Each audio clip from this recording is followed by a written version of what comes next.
आज आप इतना मान दिए, सम्मान दिए, और हम जैसे आम लड़कियां जो घर से निकलना चाहती हैं, कुछ करना चाहती हैं, इस समाज, इस सोसाइटी के दबाव की वजह से उनकी शिक्षाएं दब जाती हैं।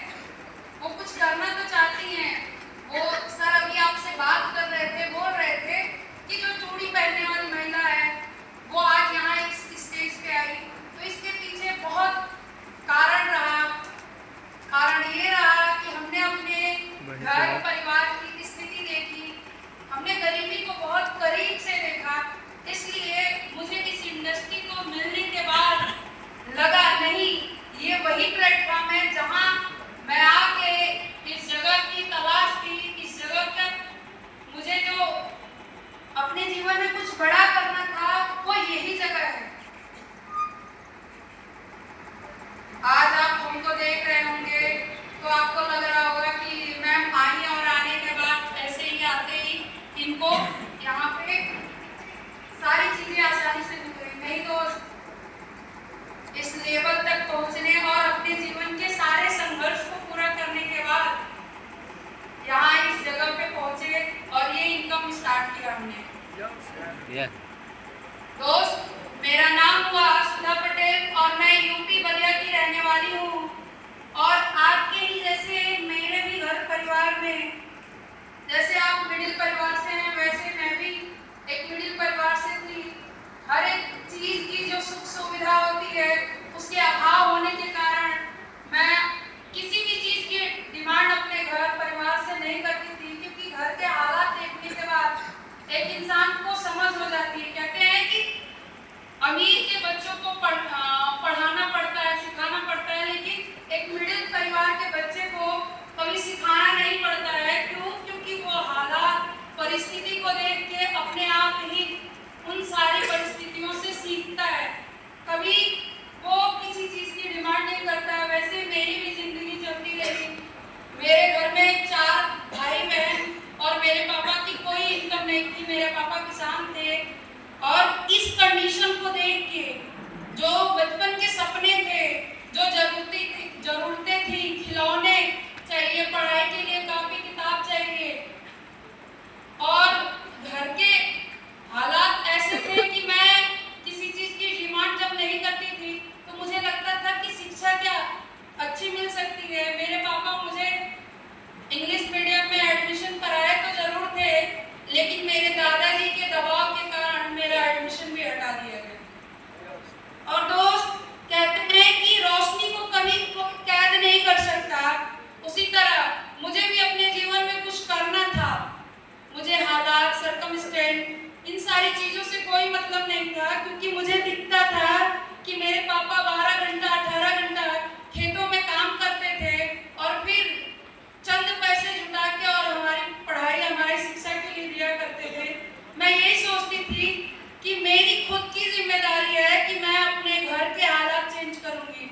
सपने तो बहुत थे, लेकिन घर के हालात को देख के इंसान अपने सपने को दबा लेता है। एक मिडिल परिवार के घर की स्थिति यही होती है कि सपने तो बहुत होते हैं, लेकिन वो अपने घर के हालात, स्थिति को देख के अपने सपने को दबा लेता है।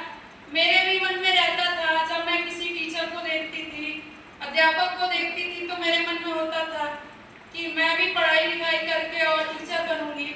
लेकिन फिर मन में एक आ जाता था कि मेरे पापा उतना तो पैसा रखे नहीं है, इतने भाई बहन को पढ़ाना है, तो मैं अपनी इच्छाओं को कभी अपने माँ बाप के सामने शेयर नहीं किया करती थी। लेकिन मेरी मम्मी कहती थी कि कुछ ना कुछ तो कराएंगे, क्योंकि मेरे घर में मेरी मम्मी को कुछ ना करने के, पापा के कुछ ना करने की वजह से मेरी मम्मी को इनकम की वजह से बहुत सारी तकलीफें हुई। तो वो चाहती थी कि मेरी लड़की इस जमाने में सर उठा के जिए और किसी के सामने 1 रुपये के लिए हाथ ना फैलाए। दोस्त, इसी अभाव में मेरा जीवन चलता रहा। मैंने हाई स्कूल किया, इंटर किया, ग्रेजुएशन किया। ग्रेजुएशन करते ही थी कि तब तक नर्सिंग के लिए एक लोगों ने मम्मी को सलाह दी और मेरा मन था कि मैं टीचर बनूं। मम्मी के कहने के कारण मैंने नर्सिंग किया, इस विचारधारा से कि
वही कारण रहा कि जब मैं इस इंडस्ट्री में आई, और मैं आपको बता दूं कि लोग बोलते हैं कि नर्सिंग करने के बाद मुझे 15,000 20,000 इतना मिलता है प्राइवेट हॉस्पिटल में, लेकिन जब मैं नर्सिंग करके और स्टार्टअप किया, जो बेसिक चीजें होती हैं, जो बेसिक बातें होती हैं, उसको लोग नहीं बताते हैं।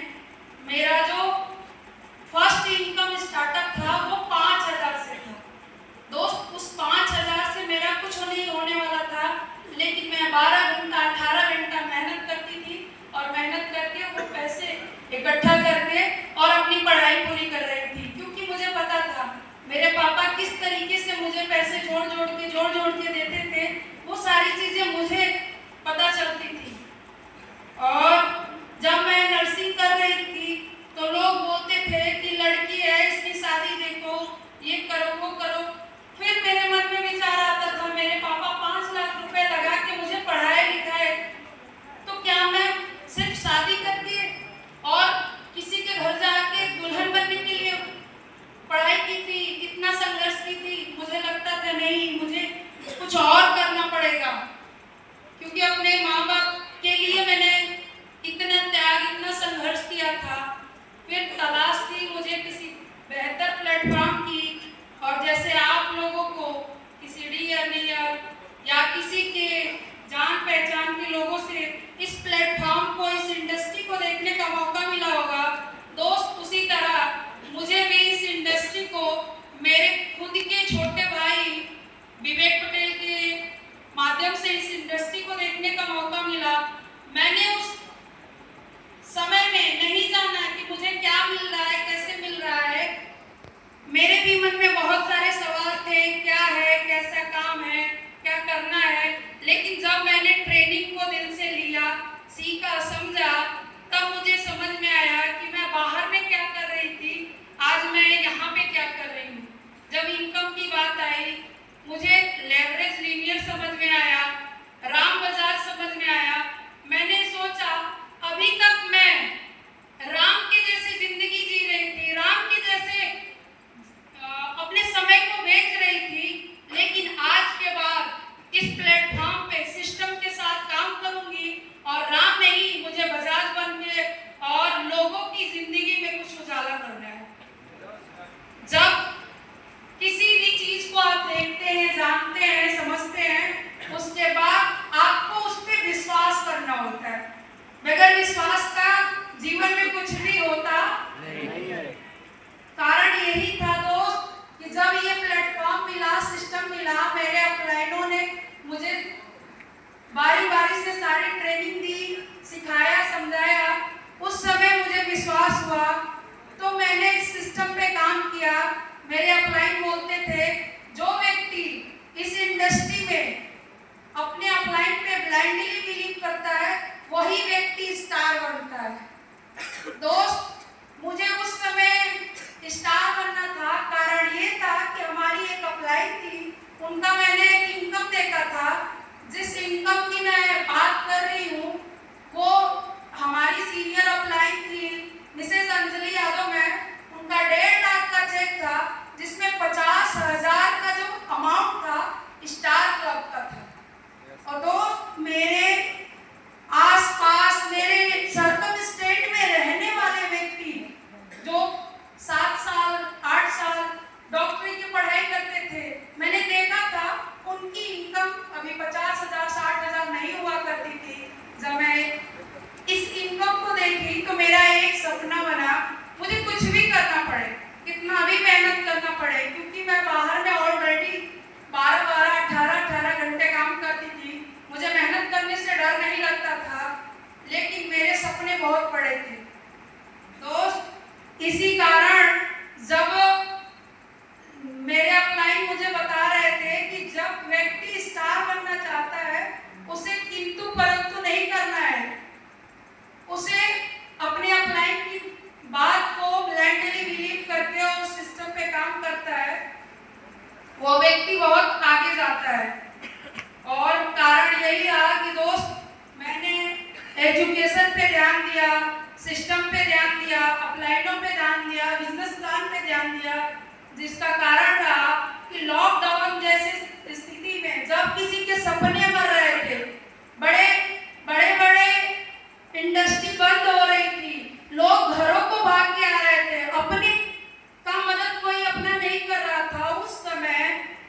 इंडस्ट्री में मैंने ऑनलाइन प्लेटफॉर्म पे काम करके और यहाँ से मैंने स्टार आरडी लेवल का प्रमोशन लिया था।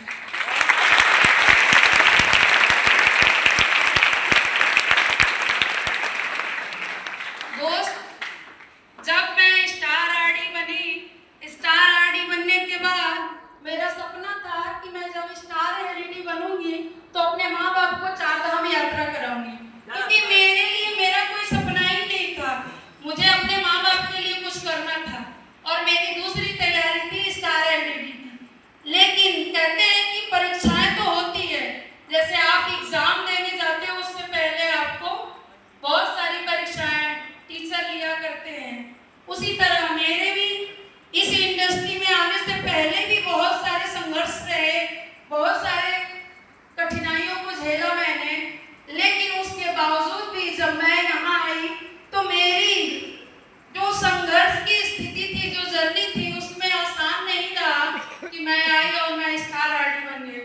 दोस्त नहीं, जब लॉकडाउन था हर कोई बोलता था वहां से कुछ नहीं हो सकता, तुम लड़की हो, कुछ नहीं कर सकती हो, 2 दिन रहोगी, 4 दिन रहोगी, 6 महीने रहोगी और फिर वापस चली आओगी। दोस्त, मैं बता दूं कि इस इंडस्ट्री में 0+5 मंथ के अंदर मैं स्टार आरडी बनी और स्टार आरडी बनने के बाद मेरे साथ 2 बड़े हादसे हो गए। मेरे 3 बड़े भाई थे, जिसमें से 2 बड़े भाई 6 महीने के अंदर ही अंदर इस दुनिया को छोड़ के चले गए। मैं टूट चुकी थी, मैं बिखर रही थी, मुझे कुछ समझ में नहीं आता था उस समय कि मैं क्या करूं। लेकिन अपलाइन के कहे अनुसार मैंने इस सिस्टम पे काम किया था और मैं आरडी लेवल पे काम कर रही थी। मैं यहाँ नहीं थी और ना रहने का मैं आपको रिजल्ट बता रही हूँ कि मैं 6 महीने तक अपने घर में बैठी हुई थी दोस्त। और उस समय मेरी जो इनकम थी 28,000, 30,000, 38,000, 40,000, 50,000, 65,000, 70,000, ऐसे कर करके मेरे घर में वो जो इनकम आ रही थी। तब मेरे माँ बाप, क्योंकि मेरे माँ बाप को भी बहुत सारे लोगों ने बोला था यहाँ से कुछ नहीं हो सकता, यहाँ से कुछ नहीं कर सकती, जब पैसे की बहुत जरूरत थी उस समय ये इंडस्ट्री मुझे पैसे दे रही थी, तो लोगों को और ज्यादा विश्वास हुआ। और बहुत सारे लोग जो बोलते हैं कि यहाँ से कुछ नहीं हो सकता, उन्हें मैं बता दूं कि यहाँ से वो हो सकता है जो बाहर से कभी कोई कर भी नहीं सकता, ना सोच सकता है।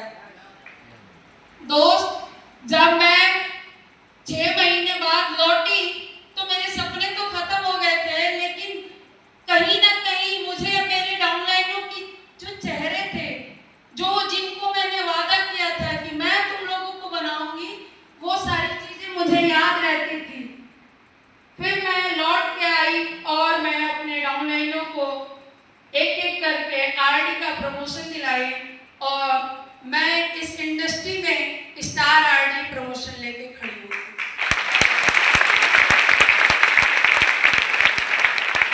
दोस्त, ये सारी चीजें कब संभव हो पाई? जब मैंने इस इंडस्ट्री पे विश्वास किया। मैं एक स्टोरी के माध्यम से आपको बताना चाहूंगी, क्योंकि समय बहुत कम है, बातें बहुत ज्यादा हैं। ज्यादा समय आपका ना लेते हुए मैं एक स्टोरी के माध्यम से बस आपको एक सीख देना चाहती हूँ। एक बार एक व्यक्ति, गांव का व्यक्ति रहता है, अनपढ़ गंवार, वो बीमार पड़ जाता है और उसे टीबी का बुखार होता है। जब उस व्यक्ति को बुखार होता है तो वो वैद्य जी के पास जाता है। जब वैद्य जी के पास जाता है तो पता चलता है वैद्य जी अपने घर पे नहीं है। पता चलता है 2-4 लोगों से बात करने के बाद उन्हें ये पता चलता है कि वैद्य जी खेतों पे काम कर रहे हैं। जब वो व्यक्ति वैद्य जी को ढूंढते हुए खेतों पे पहुंचता है तो उस व्यक्ति को वैद्य जी मिलते तो जरूर हैं, लेकिन वो अपनी जब समस्या बताता है तो वैद्य जी सोचते हैं मैं दवाई दूं तो कैसे? दवाई का जो प्रिस्क्रिप्शन लिखना होता है उसको किस पे लिखूं? उनके सामने एक ईंट रखी होती है ईंट को उठाते हैं।